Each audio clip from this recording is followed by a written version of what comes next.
Well, happy Monday, everyone. I'm Dr. Laurie Davis, and we're actually doing a very special edition of the Today Show. And this is coming to you as a complete surprise because you all know I love to broadcast and promote voices of Indigenous people, VIP, very important people. And so today I just happen to be broadcasting here in Edmonton, Alberta. I'm at the beautiful River Cree Resort, Casino and Resort for a couple of days to do some work here. And so I had the opportunity to meet some really beautiful people who have quite the story to tell. And so that's what we're going to do in the next few minutes is share that story. And I have some of the family members here who are going to join me to educate us all on what can happen in the hands of other people. So, a little story just to share. Dexter Adams, an elder from the Pasqua First Nation, was a patient at the hospital.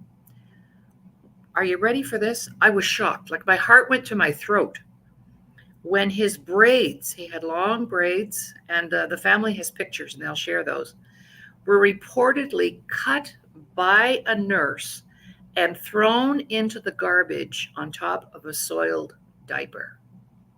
Now, just let that sink in for a minute. The braids were cut without permission. Now, I know from what I've learned in the culture that you don't even touch anybody's hair without permission. But these braids were cut. In the Indigenous culture, hair is seen as the source of a person's strength. It's part of who you are and your spirit. Braids are a sign of strength and wisdom, and hair is seldom cut other than when grieving a lost or loved one and or with your permission. In the residential school era, braids were forbidden, and we all know those stories of how kids went. No, we don't all know those stories, but we know that kids went in there and the first thing they did was cut their hair or shave their head.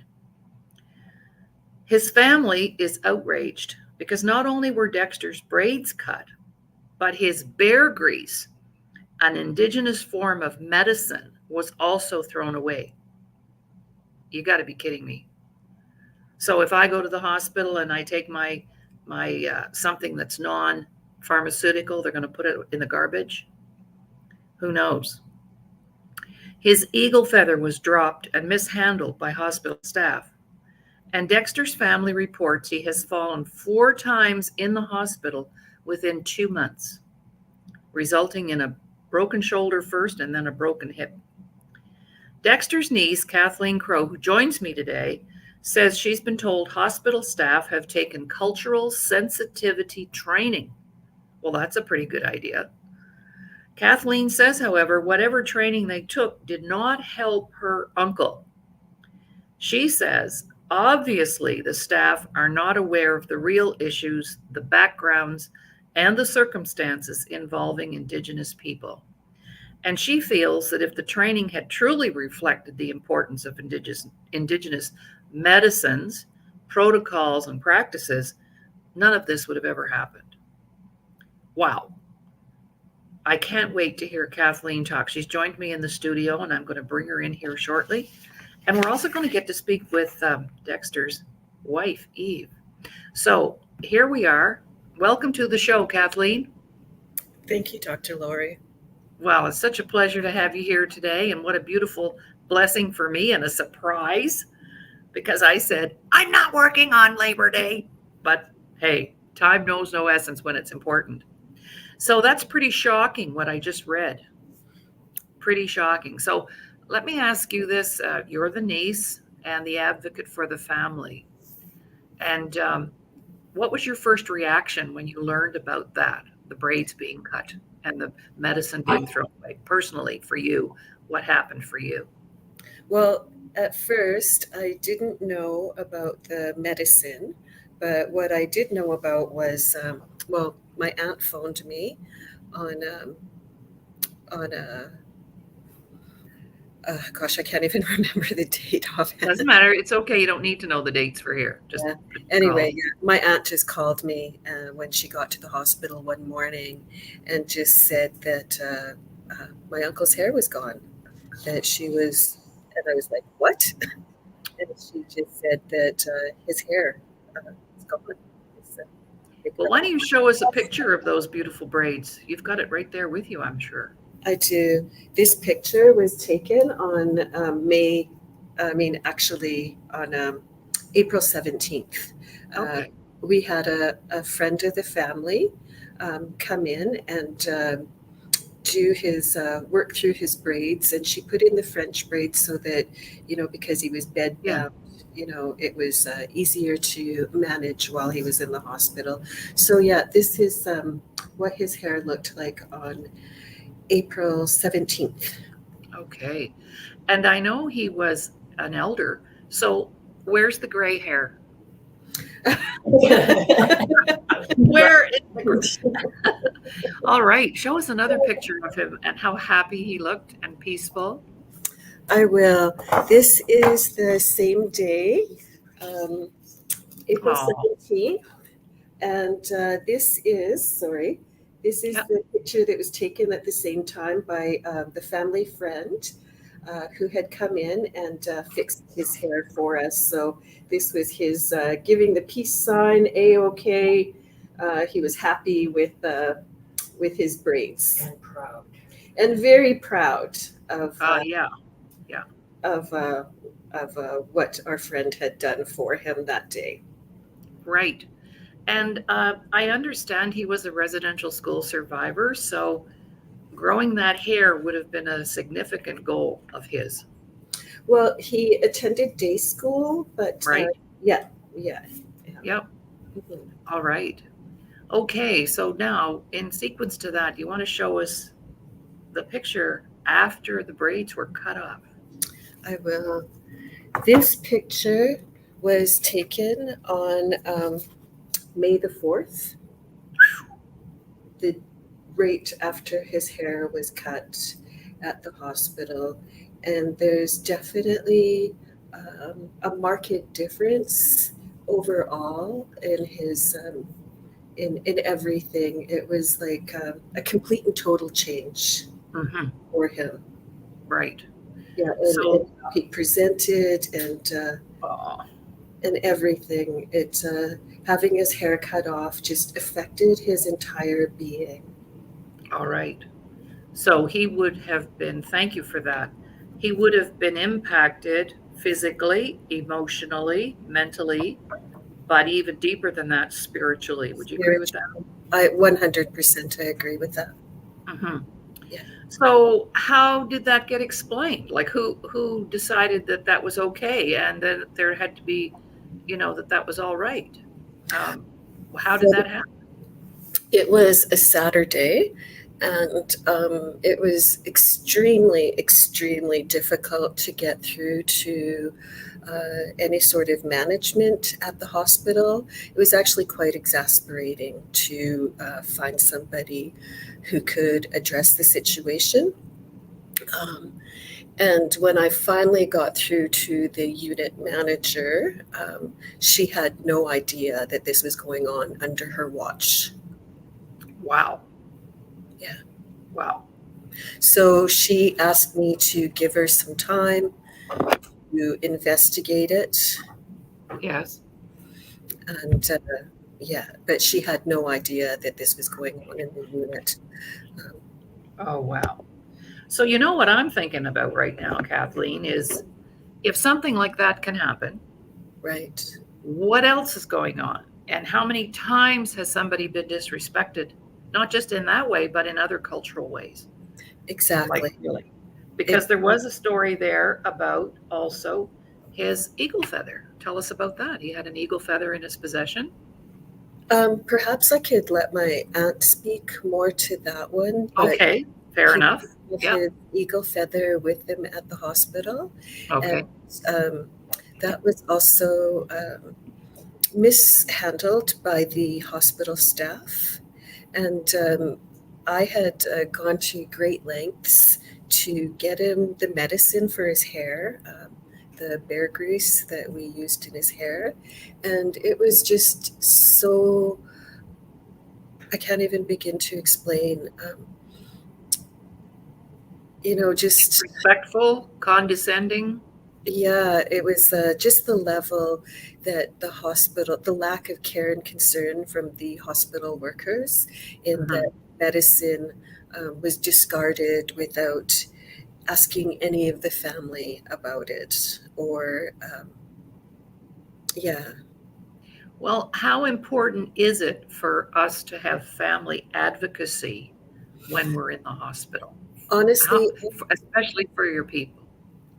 after this experience with my vulnerable uncle, and as well other incidents that happened when his wife was hospitalized shortly after, it's really important for people, family, to be involved with their family members if you're going into the hospital. You definitely need to have an advocate and somebody that knows what's going on and what your wishes are, and who could speak up on your behalf. Otherwise, it's just frightening to think what would happen without it. And in fact, I know, Dr. Laurie, I talked to you before this taping, and I know this is about my uncle, but my aunt, his wife, was also hospitalized this at this same time. And during her hospitalization, she was placed in a locked psychiatric unit at the hospital, with the hospital staff stating that that was the only appropriate placement for her at the time. And it was in a completely inappropriate placement for her because she doesn't have like a dementia that she would cause harm to herself or to others. And she would have, without family members speaking up for her, she would have like ended, like God knows what would have happened to her. Right. It was like they justified it, and then to find out after that they completely misdiagnosed her COVID as well, and put her in a higher risk situation. Wow. That's And unbelievable. yeah, and even then it was like very challenging um, to get in contact with anybody at the hospital. And she basically had to spend the night in this unit, crowded in with uh, four other patients that were a risk to themselves and others. Mhm. Well, I'd like you to maybe speak about the level of, we talked about training, cultural training, so that staff understand that you just don't cut somebody's braids off without permission, and you don't discard people's personal possessions without permission, and the way that your auntie was treated. What's the level of cultural training? Does it exist, or does it exist some places but not in others? How does that go? Well, immediately after, when I brought the situation about my uncle's hair to the attention of the unit manager at the hospital, one of the first things I said was, your staff need to have cultural training. And I was shocked that she responded that they do have cultural training. And Oh my gosh. however, what I've since discovered, though, is that the training at the hospital, Indigenous cultural training, is just really all over the place. It's just a mishmash of courses that the hospital workers can take. There isn't really any pointed, relevant training to cultural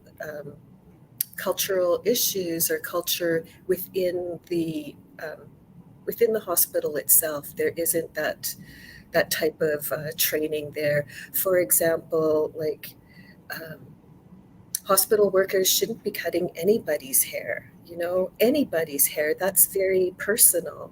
And for a nurse to go in and negatively judge my uncle for the length of his hair, and then just to go in and cut it off, was just, it was shocking to me beyond belief that in 2024 that this level of systemic discrimination still exists today, that Yes. action would be taken by somebody. And yeah, and in talking to the Indigenous health workers at the hospital, they've all echoed and added more about the lack of training for Oh, hospital workers, is that it isn't relative. And one of the things that the hospital health workers also stated was that they don't feel that they have a voice within the institution itself.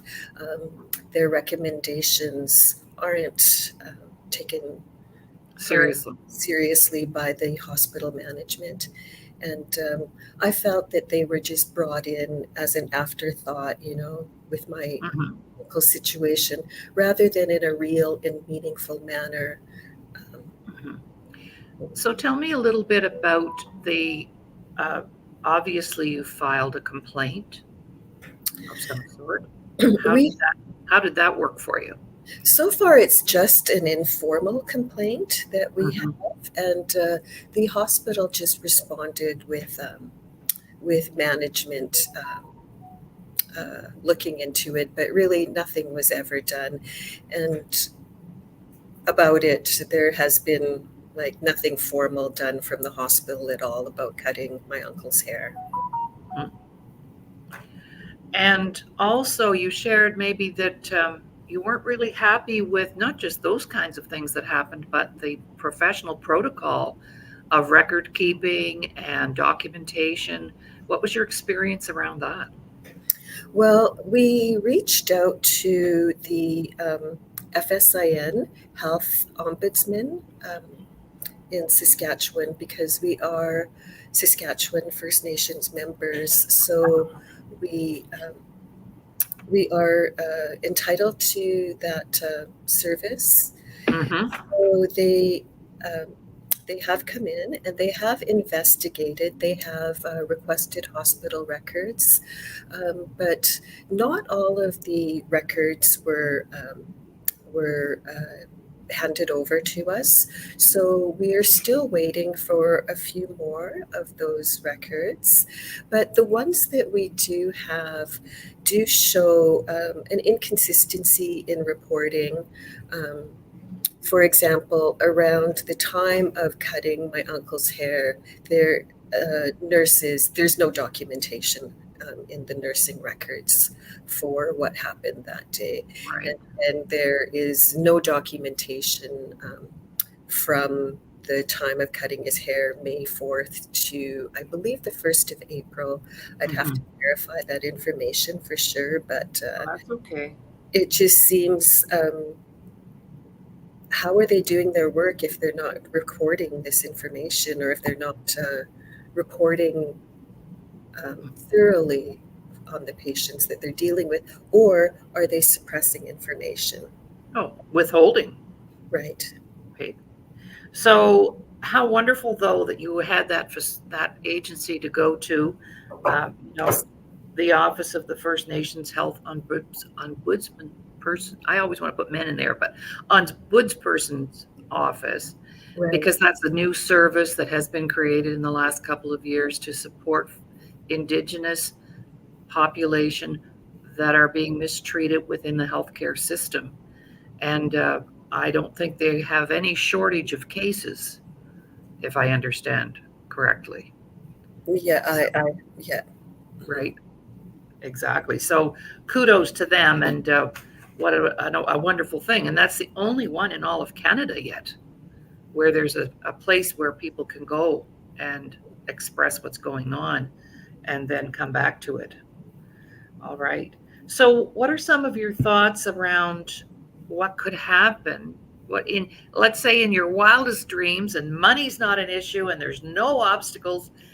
What are some things that you'd like to see happen to resolve situations like that? Because, this is one case, and not to diminish that or minimize that in any way. I don't mean to be disrespectful that way, but at the same time, this is Dexter's legacy to us that, hey, this happened to me, it could happen to you. Yeah. Well, overall, Dr. Laurie, it's just been an incredibly difficult experience because not only did this happen to my uncle, but shortly after cutting his hair, he passed away just over 5 weeks after. Like, that's how profound the deterioration was, like his decline after cutting his hair. And when he passed away, there was really no imminent concerns for his health, and death certainly wasn't anticipated. And our family 100% believes that his premature death is as a result of the cutting of his hair. It's like his spirit was lost after, and it was he just really declined after that incident, and really there's nothing that anybody could do that can change No. what we've experienced at all. But after seeing like I said before, it's 2024, and reconciliation has been here for a number of years now. And Mm-hmm.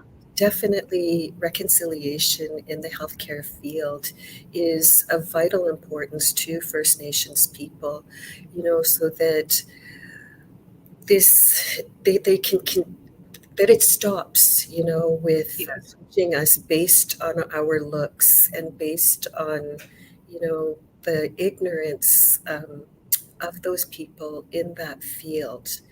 And Mm-hmm. I say ignorance in the word that it's meant to be, which is lack of knowledge. Right. They definitely lack knowledge in in about the land that they're living on.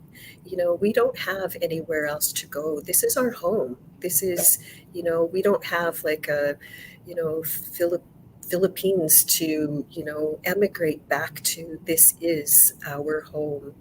And, I really believe that it's important that these healthcare workers take the onus upon themselves to learn more about the land and the peoples that they're settling onto.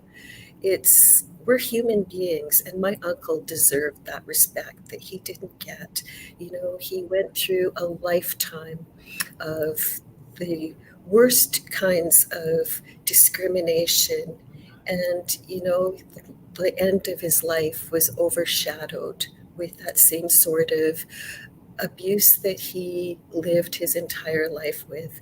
And it's just something that you wouldn't expect to see in 2024. What I'd like to see from the hospital staff themselves is more relevant cultural training. Don't just be giving like online virtual classes that God knows if these people are even paying attention to them, to what is on their online teaching. But how to interact with First Nations patients on a daily basis, and being respectful of our practices. This is 100% a human rights, Yes, absolutely. issue Absolutely. that we're experiencing with this hospital. Wow. And Yeah. Well, Kathleen, I really appreciate you coming and sharing from your heart around this whole situation, because this is not acceptable to me anyway. It's disturbing. thank you. And I really appreciate that you shared. And we're going to bring Eve on. We're going to take a little 30-second break, and that'll give you girls a chance to switch chairs there. And thank you so very much. And we'll have you back another time, because there's some other things in speaking with you prior to the show that I know you and I could have a great conversation about. And you're beautiful on the air. So I think this is a little place where you could do some serious work and help others as well. So thank you for that. And I really appreciate you coming in. So we'll just take a little break and get our next guest, Eve, Dexter's wife, and chat with her for a few minutes. And I will definitely ask her about the eagle feather. So we'll be right back, everyone, after this break. Thank you, Dr. Laurie.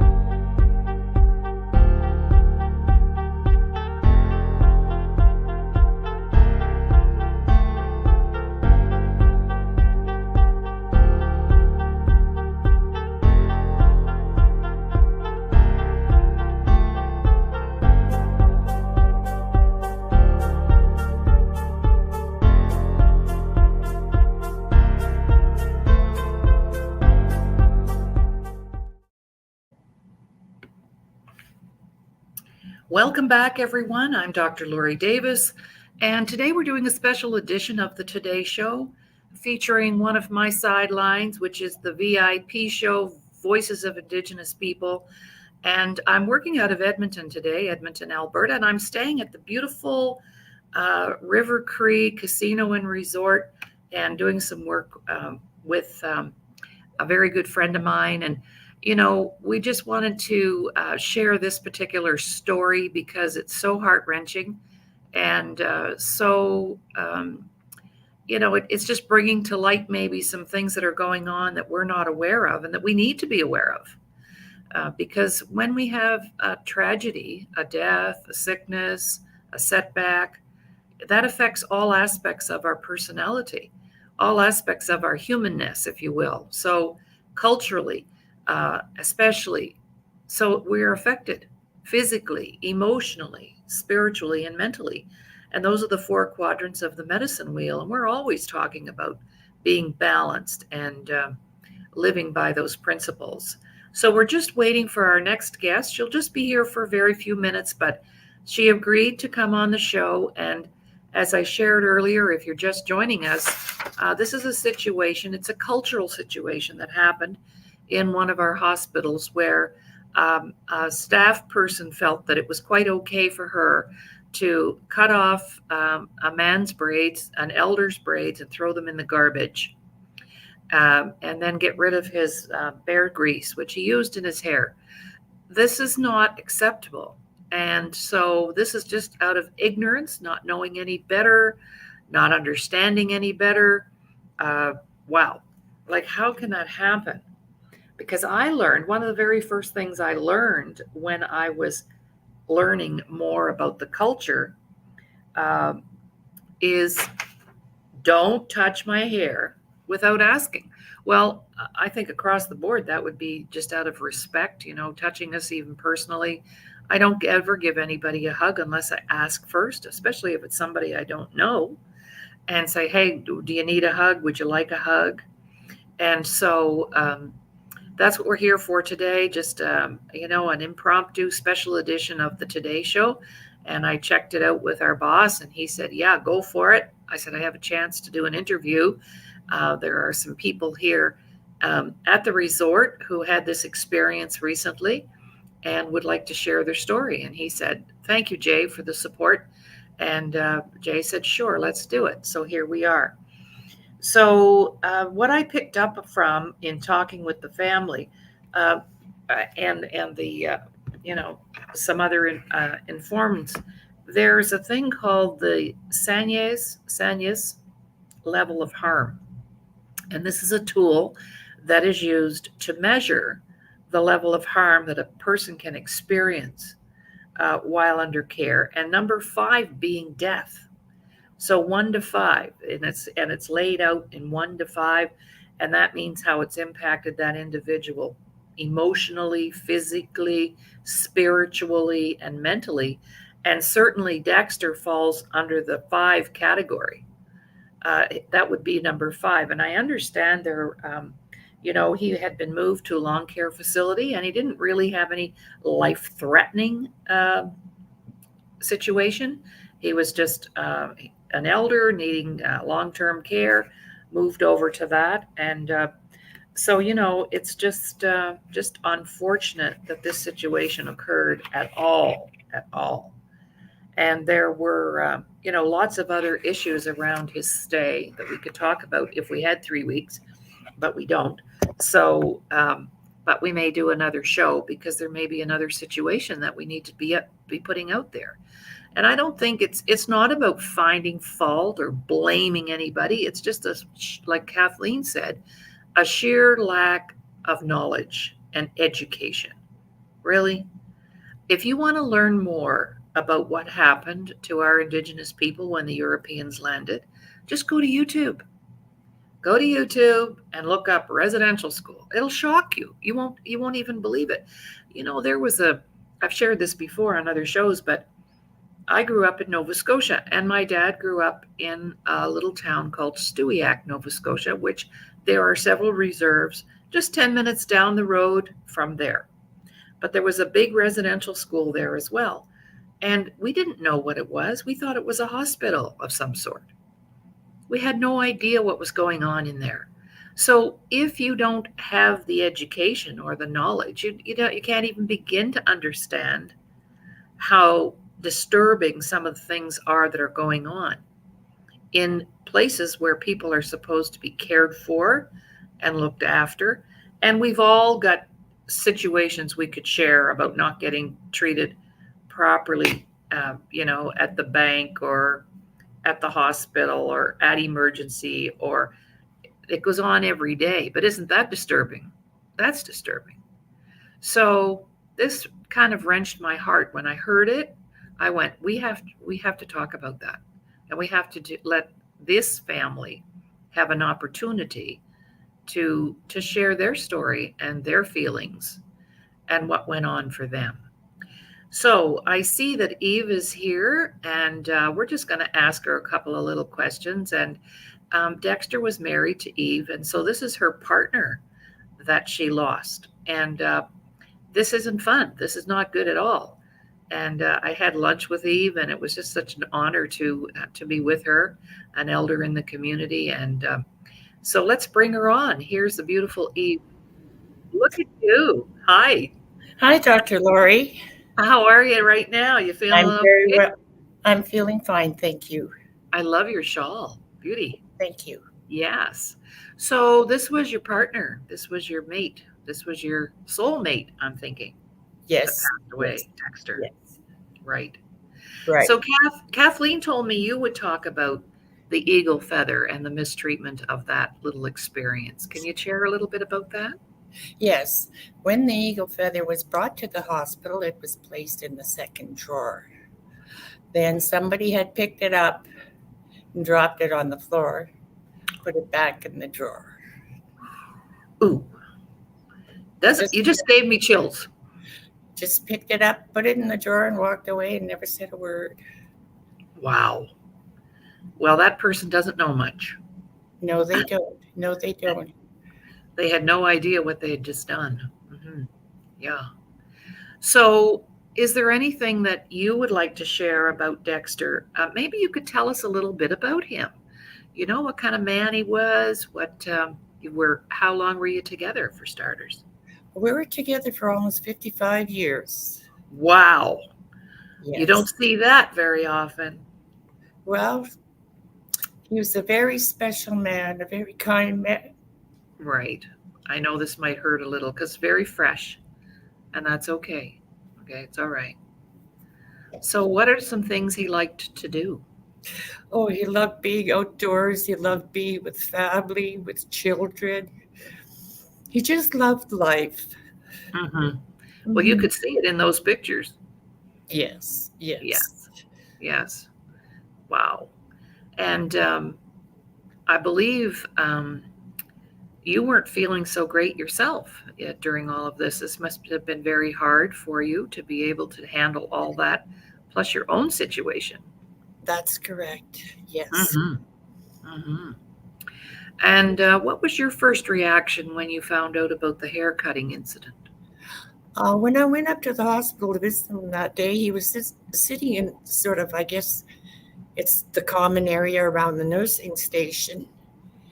And I noticed his hair was short. I said, like, what happened to your hair? Like, at first I thought maybe it wasn't him. Oh, my. And then, yeah, his braids were gone. And his hair was short. And that's what happened. And he gave nobody permission to cut his hair. Well, you weren't asked for permission either, were you? I was not asked for permission to have his hair cut. Mm-hmm. And maybe you would be our teacher right now and share with our viewers why that would be so significant, why that would be impactful to have that happen to Dexter. What would be, like some people may, well, so what, they cut his hair. But let's just educate our viewers who may not know the meaning of that. Well, his braid and his hair was very important to him.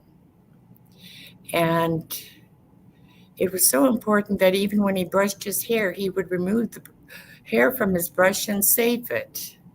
Oh, wow. And I still have a jar at home where he used to put his hair from this hairbrush. He never threw it in the garbage. And Wow. his hair was important to him. That's why he let it grow. And in the culture, in the Indigenous culture, what are some things that are connected to our hair? Can you Oh, mention? his spirit, definitely. Mm-hmm. Yes. Mm-hmm. And our strength and His strength, wisdom. mm-hmm. Yes, yes. Yeah. Right. Well, I just want you to know that you're going to be okay, and you have that to hang on to, and you've got that right there, and everything that he can bring to you. And I didn't get a chance to tell you that I lost my first husband, my childhood sweetheart, actually. He was only 34. So I understand the feelings that are attached to losing our partner and our soulmate. Yes. I don't know I can't say how you should feel, but I know how I felt. And time helps, but you're going to be okay. And I'm just really, really honored that you would come on here today and share a little bit about Dexter and yourself Thank you so much for having me. and what happened. And it's disturbing. And we'll go from here. We might have to do another show, Eve. Well, like Kathleen said, it's the year 2024, and this should not be happening. No, To absolutely. my husband or to anybody.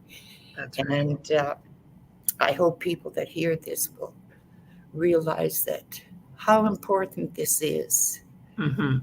and how it destroyed my husband. Yes, I know. And that's part of what we want to do on the show, is to have people tell their stories so that people know you're not alone either. You're not alone. It's So a horrible thing to do to someone. It really Yes. is. And not only did it affect me, but it affected the whole family and everybody. Yes. Yes. Yes. Because that was the beginning of his end, really, when that happened. It certainly was, yes. And I think if he had not had his hair cut, he would still be here today. Boy, oh boy. Yeah. Well, Eve, thank you so much. And I'll see you shortly. Okay, thank you.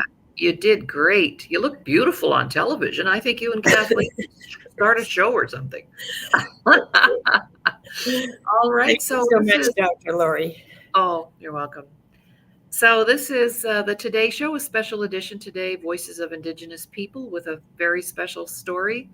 And we'll just let you go, Eve, and I'll finish off the show. Okay? Thank you so much. Bye-bye. Bye. So if you were listening today, we were talking about a situation where a cultural, racial, alleged thing took place, and it's not alleged, it actually happened. So we can take that word out. It's something really sacred that happened to Dexter Adams. And so, Dexter, we honor you, and we dedicate our show today to you. And thank you for being around such brave women who are still working on your behalf. And it's been a complete honor for me to be part of the story. And thank you and kudos to the First Nations Health Ombudsperson Office for bringing this, to your attention and helping you to investigate and find out what really happened, because that's the purpose of the organization. And we're going to bring more cases forward. I think it'd be a very good idea, because we need to be educated. And if you don't know anything about the Indigenous culture, well, you can read, can't you?